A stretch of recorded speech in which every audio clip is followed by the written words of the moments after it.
Père et du Fils et du Saint-Esprit. Amen. Évangile de Jésus-Christ selon Saint Jean, chapitre 10, versets 31 à 42. En ce temps-là, de nouveau, des Juifs prirent des pierres pour lapider Jésus. Celui-ci reprit la parole. « J'ai multiplié sous vos yeux les œuvres bonnes qui viennent du Père. Pour laquelle de ces œuvres voulez-vous me lapider ?»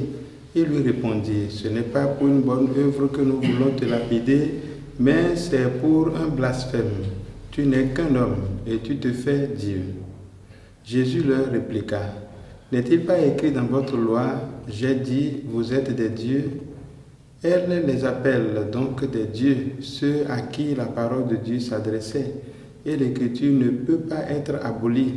Or, celui que le Père a consacré et envoyé dans le monde, vous lui dites, tu blasphèmes, parce que j'ai dit, je suis le Fils de Dieu. Si je ne fais pas les œuvres de mon Père, continuez à ne pas me croire. Mais si je les fais, même si vous ne me croyez pas, croyez les œuvres.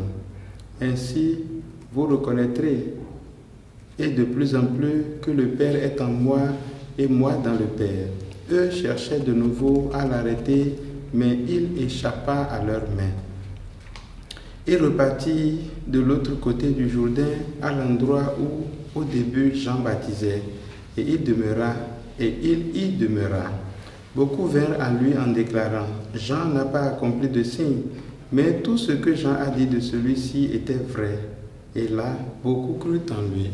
Acclamons la parole de Dieu, louange à toi, Seigneur Jésus. Frères et sœurs en Christ, nous sommes vendredi 26 mars et nous bénissons Dieu pour sa parole. Je voudrais attirer notre attention sur la finale de ce texte. Ici, beaucoup crurent en lui.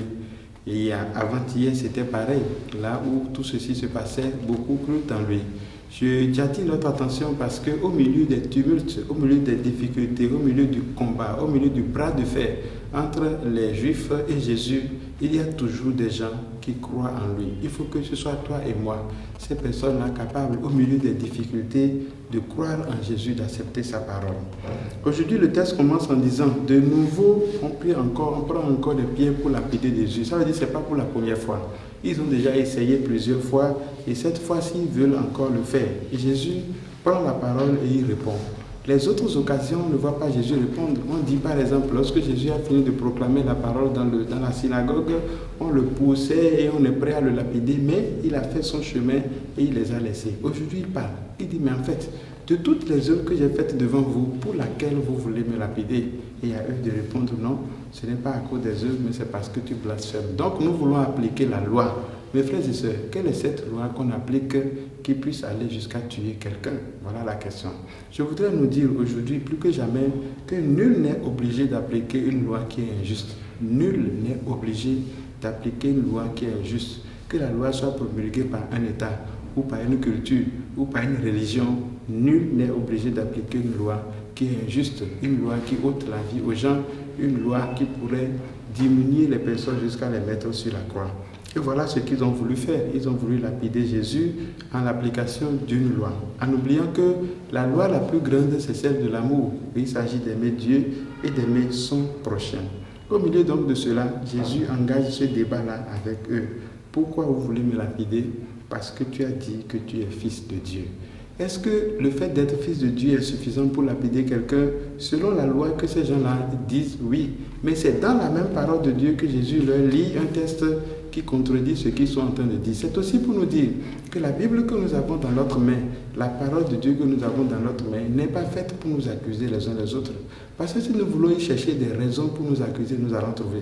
Mais si aussi nous cherchons des raisons pour vivre en frère, pour grandir dans l'amour de Dieu, dans l'amour du prochain, nous allons aussi y trouver toutes ces raisons-là. C'est pour cela que je voudrais t'inviter à toi, et toi mon frère, toi ma soeur, que nous fassions attention à chercher dans la Bible ce qui va nous faire grandir comme enfants de Dieu, ce qui va nous porter vers l'autre pour l'aimer, pour le sauver, ce qui va nous aider à sortir l'autre de la boue lorsqu'il s'enfonce, au lieu de chercher ce que nous pouvons trouver pour pouvoir le lapider.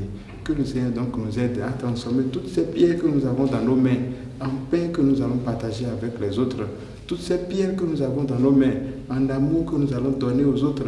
Toutes ces pierres que nous avons dans nos mains en pardon que nous allons distribuer les uns aux autres pour construire aujourd'hui le règne de Dieu, un règne d'unité, d'amour et de paix, maintenant et pour les siècles des siècles. Amen.